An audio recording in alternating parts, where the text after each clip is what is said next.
In New York, Bob Guccione Jr., editor of Spin magazine. In Los Angeles, attorney Gloria Allred. And CNN senior entertainment correspondent Jim Moret. Good evening. Welcome to Crossfire. The question on the world's lips tonight, where is Michael Jackson? He canceled his world tour and disappeared from Mexico on Friday without revealing his destination. In a statement, Jackson said he needs to be cured of an addiction to painkillers that followed surgery on his scalp several months ago. Jackson suffered severe scalp burns in an explosion during the filming of a Pepsi commercial in 1984. Pepsi announced over the past weekend that it has suspended its commercial relationship with Jackson. Jackson says his addiction was worsened by stress over allegations that he sexually molested a 13-year-old boy, and he denies those allegations.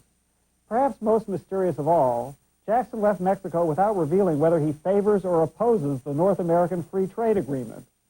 Pat's off tonight, and Fred Barnes is sitting in. Welcome, Fred. Mike, he's for NAFTA. But let me ask Jim Moret a question. Mike did ask the right question. Where is Michael Jackson? Well, his attorney, Bert Fields, today in a news conference said that they are specifically keeping that a secret. And the reason for that is not because Michael Jackson is trying to avoid the allegations surrounding the child molestation. However, he is trying to avoid the press.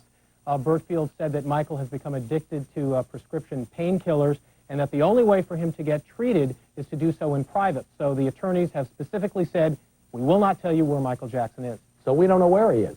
That's correct. Well, originally he was supposed to be going to Switzerland to stay with Elizabeth Taylor. She has a chateau in Switzerland. Then the London papers today, on Monday, said that he was actually being treated in London. Then there was word out of France that he was staying in a hotel in France. However, his attorneys today in a news conference put all that speculation to rest. Well, Jim, let me ask Jim a question. His attorneys said they denied that he's just trying to avoid some sort of legal proceeding in this country. But the attorneys for the 13-year-old boy said, well, it's an awful coincidence. He was supposed to return to U.S. soil tomorrow, and suddenly he flees. How do you assess that evidence? His attorney said very clearly that if Michael Jackson wanted to avoid the U.S., all he had to do was to continue his concert. His concert was going to keep him outside of the U.S. Hey, Jim, let me ask you one more question. Is it credible to believe for Michael Jackson to say he's got this addiction after a couple of months and he needs 6 to 8 weeks to dry out? Is that credible, that he could be this addicted? It depends who you talk to. Some experts are speculating that it's not reasonable for someone to claim an addiction after just a couple of months. But Bert Fields, Michael Jackson's attorney, made an interesting point today. He said that if Michael Jackson wanted a medical excuse, he clearly would not have chosen one that would have been so harmful to his image as being against drugs. Okay, but Gloria Allred, you briefly represented the 13-year-old boy who's making these accusations. You won't say why you withdrew from the case, but let me ask you, do you still believe those accusations? Well, I want to say that today I'm speaking as a private citizen, but I am also concerned about all children and the appearance that it creates when Michael Jackson appears not to be coming home immediately to confront the issue that the whole world is talking about. And I think that the best thing he could do for himself and for the children of the world who are watching is to come home and to confront the issue and let this issue be decided in a court of law where it belongs. What do you mean come home and confront the issue? The police are investigating it. He's not avoiding service of any sort. What's he supposed to do? Come home and do what? Well, I think that he could come home and I think he could talk directly to the police, let himself be questioned, take a lie detector test, let himself be searched, let him cooperate fully with all of the authorities and all of the attorneys who wish to question him. Both his properties were searched. If anyone wants to question him, they can issue a subpoena. He hasn't given any indication he'd resisted. I don't know what your complaint is.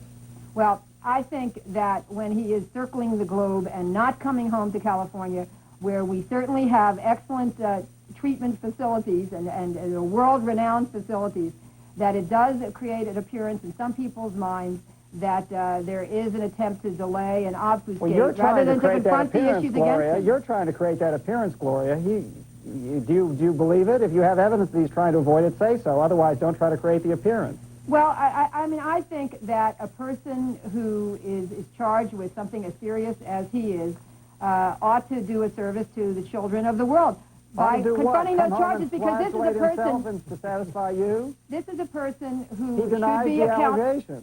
Well, let me just say, I have dealt with many, many child sexual abuse cases, and in those cases, in the average and the typical case, a person confronts the criminal justice system and then often deals with the civil justice system when children file civil lawsuits against them and confronts that. And it's important to children that they do that in an early way because children need closure, and children also suffer through this. Bob Guccione, I'm trying to think of one, but for the life of me, I can't think of any reason why I should be sympathetic to Michael Jackson in his plight. Is there any reason I should be? Well, I think the first and most profound reason is that he hasn't been charged even with anything, and he's certainly not been proven guilty, and we have to presume his innocence. Also, listening to what has just transpired, I'd like to say that in many ways, emotionally and I think psychologically, Jackson himself is a child. He's an adult physically and biologically, but clearly he's an emotionally disturbed and I think emotionally retarded individual. I think he is acting childlike. Everything about him at the moment is very suspicious, the way he's behaving. But he is emotionally a child, and I think he's just running away. But let's not lose sight of the fact he hasn't even been charged. And the world's press has, in fact, indicted him. He hasn't, but given all this weird and bizarre behavior, what weird and bizarre is not the same thing as criminal activity. No, I understand that, but for the purposes of PepsiCo, it may be. What took them so long? PepsiCo's not the justice system either. No, but what took them so long to pull the plug? Well, apparently what they did was pull the plug after he pulled the plug on the tour. They've only canceled their tour sponsorship. They haven't necessarily officially terminated their entire relationship with him. So they're only responding to the fact he's canceled the tour. I think probably Pepsi will pull out because of the controversial aspect of this, just as they did with Tyson and Madonna. Well, what about all the other sponsors of Michael Jackson, Sony and others? Well, Sony is his record company, of course, and have that big deal with him. There's a rumor that they're going to drop him, but it's only a rumor. It hasn't been Gloria Allred, you must have dealt with this 13-year-old boy's parents. Can you explain to me what kind of parents would let their kid travel around the world with Michael Jackson? It's uncontested, even by Jackson, that these kids slept in the same bed with him. The question is whether anything explicitly sexual went on. But what kind of parents would allow their kids to essentially play with a 35-year-old man in that kind of manner? Aren't they partly to blame for whatever may have happened? Well, I don't have any comments on any facts that I learned during the course of my representation, but I will say in general that I think it's important to focus on the relationship between the child and Michael Jackson, and I think that that's the place to do it is in a court of law, and that people shouldn't be pointing fingers in other directions. They should be focusing on those two persons. Look, I don't have any facts that aren't in the public press. I'm just asking you to comment on those. Michael Jackson has acknowledged that he slept in the same bed with these kids. These parents, it's acknowledged, not just these parents, but various parents, allowed their children to be sort of taken into Michael Jackson's world, share his bed, travel around and to his concerts and everything. I mean, isn't that a little, would you say that's the kind of thing you think as a parent should do? Well, all I can say is that my heart goes out to all parents, to all mothers and fathers around this world who definitely go through a lot of trauma themselves when their children allege acts of child sexual abuse by other persons, and rather than engaging in finger pointing at families, you're finger pointing. Why can't I say focus on the real issues and the real people who are suffering through this. Let me ask Jim Murray a question. Jim, you've interviewed those parents. What was their excuse? Well, I've talked to at least 4 kids, ages 10 and up, who admit to me that they have slept in the same bed with Michael Jackson. As a matter of fact, these 4 children traveled with Michael Jackson for a period of up to 3 or 4 months, and I spoke with the kids' moms as well. And I specifically asked the moms, don't you think it's unusual for a 35-year-old man to sleep in the same bed with a 10-year-old boy? And this is, by the way, assuming that nothing else happened, because I think this is simply an example of the great latitude that Michael Jackson has received in the press. We talk about how he's been convicted in the press. I think he's received a great deal of latitude, because if it were any other individual other than Michael Jackson who admitted to sleeping in the same bed with a 10-year-old boy, I would submit to you that there would be grave consequences. But in this case, these mothers said to me, well, they said that Michael Jackson, you have to know him. You have to know that he's very childlike, that he was simply playing innocent video games, for example, with these kids. They'd play so hard that they'd simply fall asleep. Let me ask Bob Guccione that. It's true, Michael Jackson has not even been charged officially with any criminal wrongdoing, but he has acknowledged that he shared a bed as a 35-year-old man with 10-year-old kids. Now, isn't that unattractive behavior, to say the least? To say the least, yeah. It's illogical, it's irrational, It's bizarre. It's wrong. It's isn't it? unsavory. It's wrong. Oh, isn't yeah, it? It's wrong. I It's think flatly wrong, isn't it? well, wrong is a moral judgment, and I don't know if I'm qualified to make that, but I think it's certainly wrong. I wouldn't do it, and I certainly wouldn't allow my children. I like, Michael, your point earlier, that the parents have to be more than partly to blame. They're complicit in it.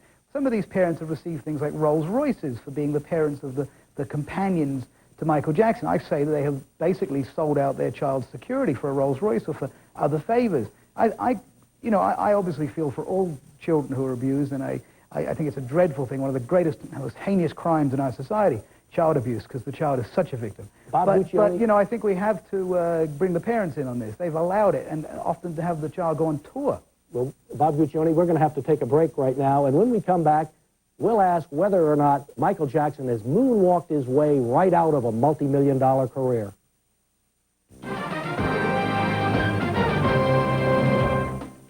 We realized that if the place that Michael was going was announced to the media, paparazzi, photographic crews would be all around that place. Helicopters would be flying over the gardens to try and get shots of Michael, and neither Michael nor any other patient could possibly get cured. So we kept it a secret.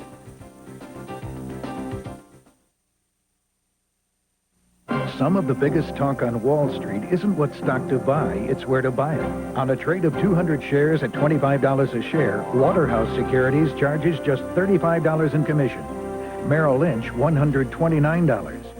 Charles Schwab, $89. Quick & Riley, $60. In fact, Waterhouse saves you 70% across the board from current stock commission rates. Call this number now for a free brochure comparing rates and services. We'll execute your market orders as fast as 6 seconds. Provide free S&P stock reports. 500 no-load mutual funds. We're a member of the New York Stock Exchange, serving over 300,000 customers in 40 offices nationwide. And when you open your account, you'll receive free this S&P stock guide profiling over 5,300 companies. So before you buy your next stock, think about where you'll buy it. Call Waterhouse. Get your free brochure comparing rates. Start saving commissions now. Some people want to put a fence around America. It's called protectionism. The last time we tried it, we had a depression. But now the U.S. has an historic opportunity to break down barriers and create jobs. It's called NAFTA, and it's part of America's economic strategy for the future, to open markets to our best products. President Clinton on why NAFTA is so important. I think Americans are winners, and I think when it comes down to it, the Congress will vote for us to win. Call Congress. Tell them to vote for NAFTA. America can win. Find out who's #1 in college football with the first look at the USA Today CNN Coaches Poll. And recap all the week's action with America's top coaches on College Coaches Corner. Sunday at 11 on CNN.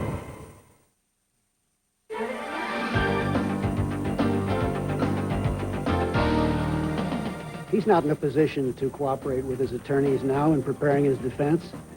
He can, when the doctors felt he had to be put into a cure situation, he was barely able to function adequately on an intellectual level. Welcome back to Crossfire. Our subject is Michael Jackson. His tour canceled, his sponsor gone. Jackson is facing the potential end of a multi-million-dollar career. Or is he? That's what we're discussing with our guests, Jim Murray, CNN's senior entertainment correspondent, Bob Guccione Jr., the editor of Spin magazine, and Gloria Allred, who briefly represented the 13-year-old boy who has accused Jackson of molesting him. Well, Jim Murray, let me start with you. Is Jackson's career over? As a spokesperson, I think you could certainly argue that it is. Even if he's cleared of the charges, he's in effect been tainted.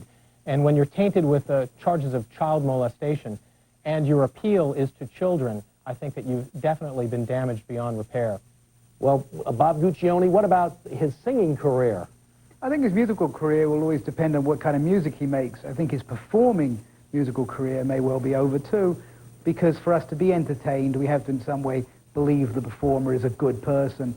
I think that is gone now with Michael, as a pop star anyway. I don't think there's any value to him being a bad boy in this case. Like other rock stars. Now, I think his performing career may be over as well. Definitely his endorsement career is over by the smear. And if it's all unfounded, that'll be very, very unfair. What about that, Gloria Allred? Do you find it crass at all, the way Pepsi just sort of dumped Michael Jackson. They made millions and millions of dollars off of him when he was popular. And in fact, if it's true that his addiction was caused by painkillers as a result of this operation, the operation was a result of an injury he suffered making a commercial for Pepsi, and now they dump him. Isn't that a little crass? Well, I guess I'm not so concerned about the financial future interest or present interest of Michael Jackson and Pepsi as I am about what the children of the world are seeing right now. According to Pepsi, their sponsorship was only till the end of his tour, and since he has ended his tour, their sponsorship is now over. But I am concerned about what children think adults are going to do when confronted with this serious charge, these serious issues. What should they do? He denies it's true. Well, I think that what he should do when he is charged publicly is to be the role model that children expect him to be. That is to come home immediately and cooperate with everyone who wants to question him and deal with these charges up front and not try to get sympathy from the public and not try Wait a minute, why should try to lay any of what has happened to him, his drug problem, on any other person. He should take responsibility for that himself. If he's been followed, you don't think the parents should take any responsibility for the kids, their own children. Michael Jackson should have to take complete responsibility for that. But you think Michael Jackson should not even ask for sympathy from the public?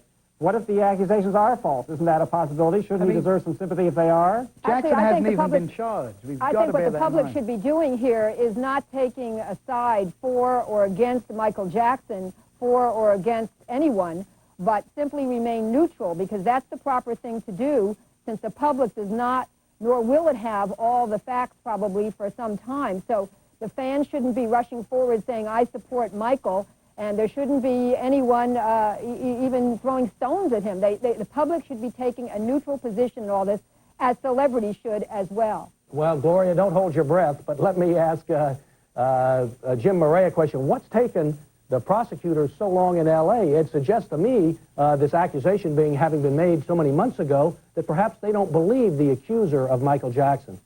Well, we have one source, who I unfortunately can't identify, who has told us that the investigation at this point focuses on an address book that was taken either from Michael Jackson's Santa Barbara County ranch or from his Century City condominium, and that the police are going down the list of names one by one, contacting people and questioning them. So far, only one person has come forward with any allegations, and so the police and the DA has to be very careful before filing charges. The district attorney also does not even make a decision on prosecution until the police complete their investigation, since they have not yet completed their investigation, and it is not yet time for the district attorney to make a decision as to whether or not he will prosecute. Let me jump in also about Pepsi, because you asked the question, did Sure. Pepsi move too quickly? Pepsi was in effectively a no-win situation. When the allegations first broke in August, Pepsi was faced with the decision, do we pull the plug now? If they did that, there would certainly be a potential backlash against Pepsi, because clearly, at that time as now, Michael Jackson has not been charged nor convicted, and to pull the plug would effectively been to serve as both judge and jury. Pepsi did use this opportunity because Michael Jackson, in effect, pulled the plug himself, and Pepsi only had an agreement up through the concert to be the sponsor of the tour. So perhaps this has been good luck for Pepsi in this case. Well, Jim, is so far, after all the police work, from what we know, the only accuser is this single 13-year-old boy. That's correct. Well, let me just say that in general, in child sexual abuse cases, there is only one person who is a witness, and that is a child himself or herself. There is no necessity under the law for there to be any other witness other than the child himself or herself. Sometimes there is yet another child who claims to be a victim, but it's not necessary. He might well be guilty. He might well be innocent. You're right. If you're being sincere, we shouldn't rush to conclusions. But are you close to the possibility that the parents, or one of the parents at least, might be trying to blackmail Michael Jackson, might be trying to get a good thing out of him? Isn't it logical that if someone as famous and rich as he is, and as weird as he is going to be victimized by allegations, inevitably, whether they're true or false? Well, I only speak in general terms about child sexual abuse cases, that in general, it is very, very common for families to try to reach settlements with perpetrators of child sexual abuse so that children can be compensated for their pain and for their suffering, and for their therapy bills and for other types of damages that they have suffered. So just in general terms, parents shouldn't be blamed for trying to protect or assert the interests of their children. I think it's entirely likely, though, that the 13-year-old boy made this up. He's obviously a troubled boy. He's seeing a therapist. He's come from a broken home. It's apparently a very badly broken home. He is troubled. He may have made this whole thing up to get attention. It may have blown out of proportion. You know, if Michael Jackson is guilty of pedophilia, he should be punished, whether he's Michael Jackson or Michael Smith down the road. But he's not been found guilty, and I wonder who will punish his detractors and the media and the rest of us if this is all unfounded. In fact, right now, Michael Jackson looks like he's suffering the most. Are you saying then, do you think he's being railroaded by the press? Oh, he's absolutely being railroaded. It may be that the press, for the wrong reasons, are right. Nobody knows yet. There's no evidence. This investigation has been going on for months, and it's been scrupulously going on. Well, see, Bob, my experience with children in child sexual abuse cases for many years is that it's generally children who suffer far more than perpetrators. Oh, absolutely. If it's true, of course the child Have you never come across a case where the child made it up, Gloria? Never? It's very rare for children to make up allegations of child sexual abuse because what they have to go through once they say what they have to say is it's just so traumatic for them that it's rare for them to ever make it up and to undergo the rigors. But I got to cut you all off. I got to cut you off at that point. Thank you, Gloria Allred. Thanks, Bob Guccione Jr. Thanks, Jim Murray of CNN. Fred Barnes and I will be back with a few closing thoughts in just a moment.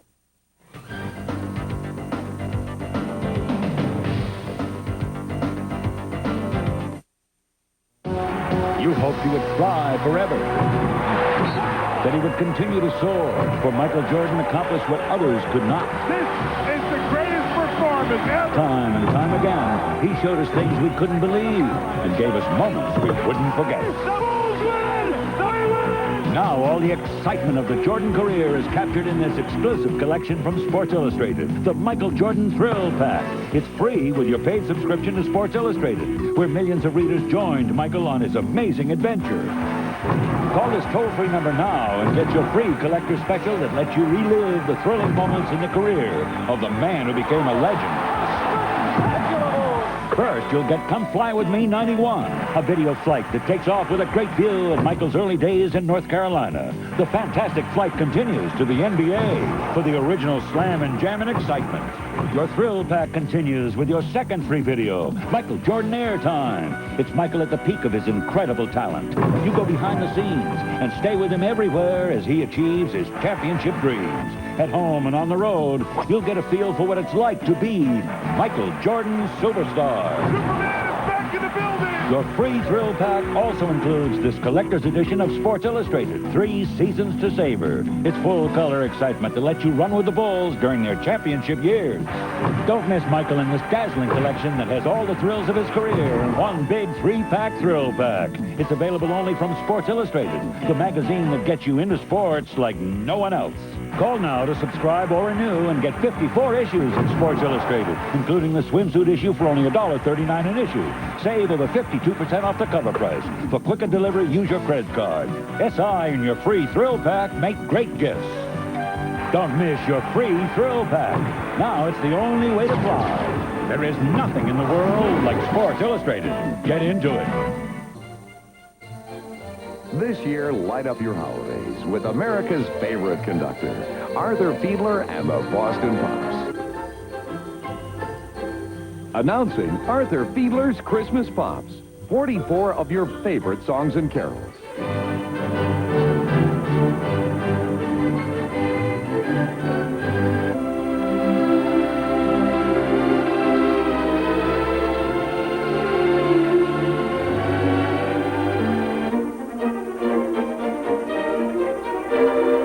More than 2 full hours of magnificent Christmas music on 3 cassettes for just $19.99. 2 compact discs for only $24.99. Here's how to order.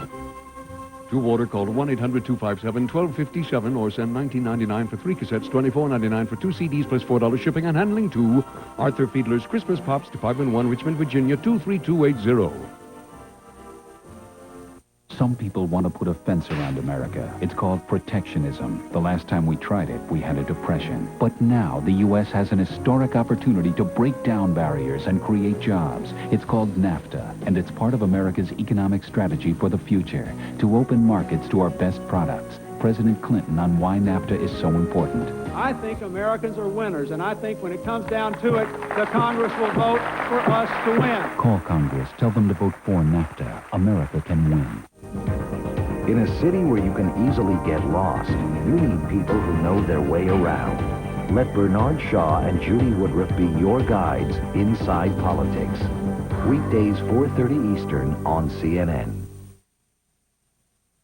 Tomorrow night, on the eve of the House vote on NAFTA, Crossfire will hit the road all the way to 3 blocks from here, the United States Capitol. We'll have leaders of both camps making one last pitch to change your minds.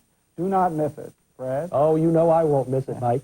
But back to Michael Jackson, you know, it sounds to me as if the police, after all this investigation and interview of all these young kids, they have a very weak case. They have one kid, and he's from a troubled background. I wouldn't be surprised if he doesn't get indicted at all. Well, that may well be true, but you wouldn't want your kid to be sharing a bed with Michael Jackson, even if there was no monkey business going on. I mean, that's a little crazy. And the parents have a lot to explain here, I think, and they haven't done a good job. And they have not, you're right. From the left, I'm Mike Kinsley. Good night for Crossfire. From the right, I'm Fred Barnes. Join us again next time for another edition of Crossfire.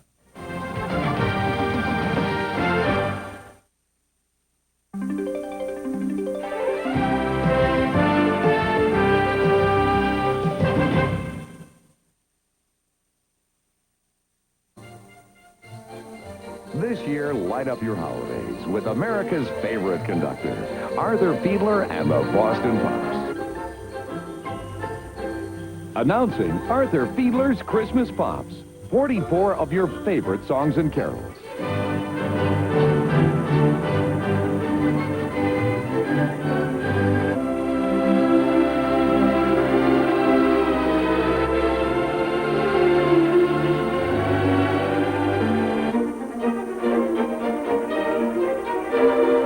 More than 2 full hours of magnificent Christmas